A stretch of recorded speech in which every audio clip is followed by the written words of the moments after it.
Welcome back. It's so good to have you come along, and my name is Mally, and you've tuned right back into Famished Foodie. Today we're driving in Nanaimo on Vancouver Island, and we're driving to a nursery by the name of Holden Lake Farms, and their motto is where tradition meets innovation in gardening. And at Holden Lake Farms, we're going to be speaking with Josh, who's part owner of a food truck, and the food truck is called HoJo's Eats, and HoJo's has all kinds of really neat things. Now remember to like, and remember to subscribe, and like a good meal, remember to share with family and friends. Hi everybody! Hello.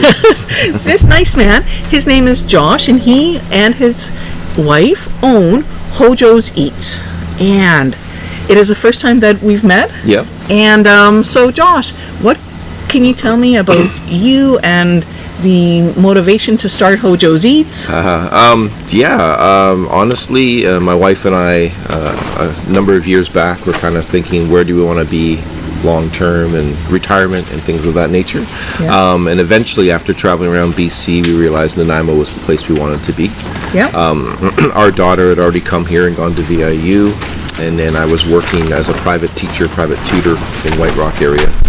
And during the time of COVID, things changed, and our plans to kind of move to the island expedited quite quickly, and so we moved over here during the COVID times, and we had already been talking about opening a restaurant business, and we realized brick and mortar just wasn't the way to go, especially after watching the number of businesses unfortunately closing down in the area during COVID. Yeah, during COVID, and so we realized the food truck was the best option, and we just kind of started planning and putting it together, and well, here we are.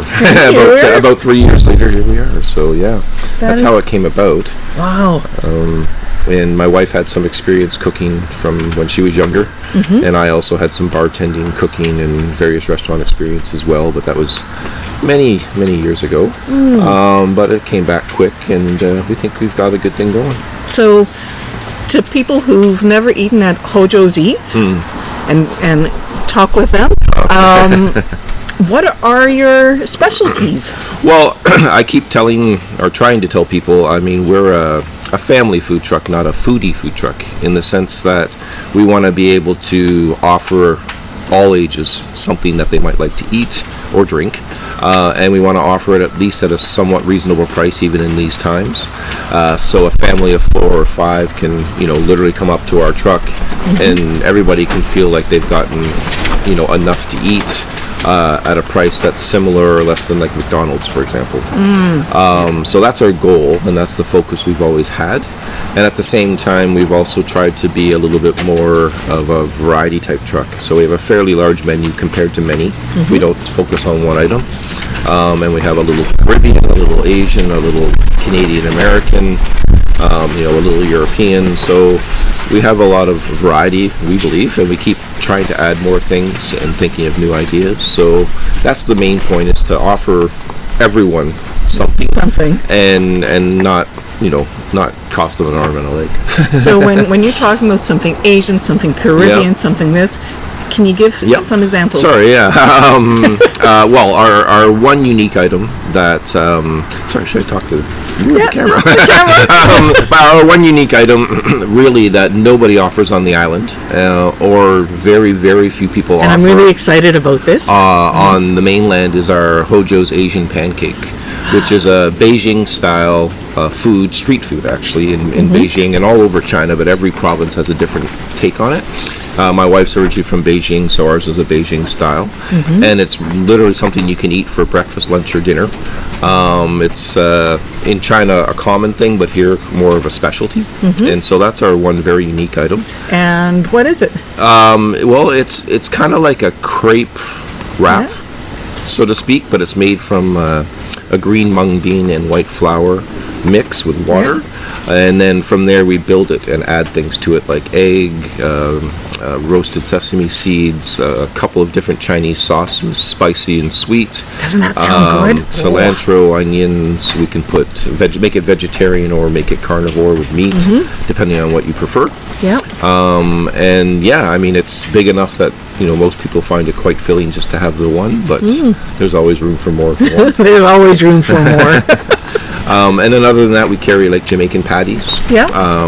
So I know a Jamaican family, and we've been able to get Jamaican patties. Oh, so they're authentic Jamaican. Yep. Yep. And then we have donaires with a homemade sweet garlic sauce, which has been known to be just like Halifax style, based on some Halifax people's reviews. Oh, okay. And then what does that mean, Halifax style? Well, the sweet garlic sauce is a Halifax Canadian thing. Oh, okay. So rather than the tzatziki or things like that, which is more Mediterranean, we've after about a month of testing created a sweet garlic sauce where we've been told that it tastes like home as far as back east. That's nice. So so that was a nice review for some people. And then other than that, our one, I guess, dessert item would be our bubble waffle. I think I've seen that on Facebook. I'm like, so it's a like bubble and strawberries. I mean, the best way to describe it is like the kids call it a poppet. It's a poppet that you can eat, one of those stress balls. Oh yeah. And it's like a sweet Belgian waffle, and we fill it with whipped cream, fresh strawberries. Yeah. And then we can have chocolate or strawberry sauce on top. Chocolate or strawberry sauce. So yeah, we're thinking maybe you can try one of those today too if you'd like. I would love that. Yes. And so like I said, we have a pretty big menu. There's other things too, but those sort of highlight some of the different countries and areas of the world, I guess, that we have food types from. That sounds really lovely. And a question which I'm asking all the food truck owners, and it's going to be its own special, is what does it mean to be part of the food truck community? Yeah, well, it's a little tough and not tough to answer. The community, thankfully, in Nanaimo, I would say, compared to Victoria, Parksville, and other areas we've been in, is really, really good. Nanaimo, BC, especially has a very communicative and healthy working relationship between the trucks. We have our own little chat group, as well as through the Facebook groups and things like that. We help each other out as far as, if somebody has an event they can't make, they see if there's other trucks that are willing to be there for the people putting on the events and helping out the event organizers that way. As a group, we have been working with the city, and the city as well, I have to say, the city of Nanaimo, compared to a few other places we've worked with, very easy to deal with in that sense. And I've also noticed if you go online with the city, you can get a schedule, of where all the food trucks are going to be. Yep, exactly. I mean, a lot of us, of course, use our social media pages for our schedules, but definitely the city also has their one that we sign up for monthly kind of thing. On a personal level, I mean, the food truck community has been quite welcoming. We started 2 years ago, July, so we're fairly new. But then again, we're kind of old too, in a sense, because there's so many new trucks coming. But I found right from almost day one, as soon as we showed up at the park kind of thing, people are like, hey, how are you? Who are you from? What are you doing? Showed interest in us, gave us hints and tips, provided us with assistance whenever we needed it, and vice versa. Over time, we were able to do the same for others and carry that forward. But people, like I say, people in Nanaimo especially, and other areas too, but mostly in Nanaimo, as far as the food truck owners, I would say are a very welcoming and helpful group. And they've made us feel pretty comfortable, working side by side and venturing out and doing our own thing as well. And neat. It's been really a good experience. Yeah, my experience in talking with the different food truck owners is there's this amazing sense of community, and if you need help, we'll help, and it's been really lovely. Yeah, exactly. And I mean, obviously our trucks break down and have issues, and there's always somebody there with some advice or with a phone number and a person to call or something like that. For the rough times, but for the good times too, it's just sharing those happy times and being happy for others, for being successful, like doing an event and serving 2,000 people and having a crazy day and surviving 2,000 people, things like that. So and being supportive of those good days too. Wow. How do you prepare? Pardon me, for that, like in terms of supplies and everything? Well, the first year was trial and error. We did the Vancouver Island Music Festival, which is about 10 to 12,000 people a day. And there was, I think, 9 or 10 food trucks for the 3-day event.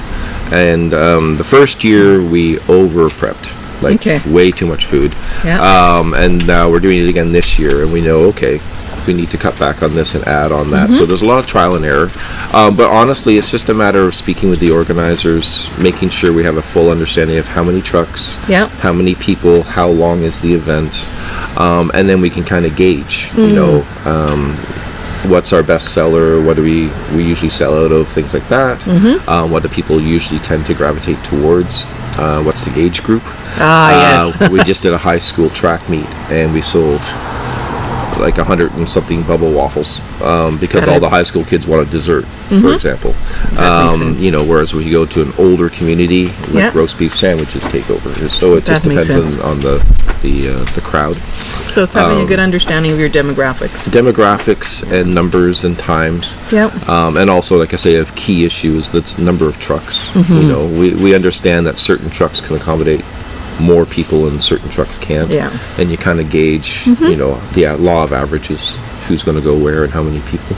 Cool. So it's a lot of math that I had to relearn from grade 8. Yes. So, that's neat. Yeah. Have you got any closing thoughts or any other things that that you haven't touched upon that you would like included? I'm happy with what I'm doing. It's not what I expected to do at all, but I'm glad I'm doing it with my wife, and we're not killing each other, so that's great. Starting our third year. Starting the third year, so we can work together and live together at the same time. I think it's really great that the community is growing for food trucks, and it's really great to see that more and more people in the community realize there's a place for them. Absolutely. And it's just a matter of maybe some of the bylaws and the governmental things catching up with the need and the availability. That's a key issue. But the fact that people come out and support the trucks and continue to support the trucks obviously is necessary. Absolutely. So we just hope that people come out and give us a try, like everybody else. But of course, I would like you to try HoJo's, of course. If you could do that, that would be great. And we're always open to feedback, and we're people too. So just talk to us. We're here to cook and we're here to feed you, but I mean we're also here to chat. So come on out and say hi.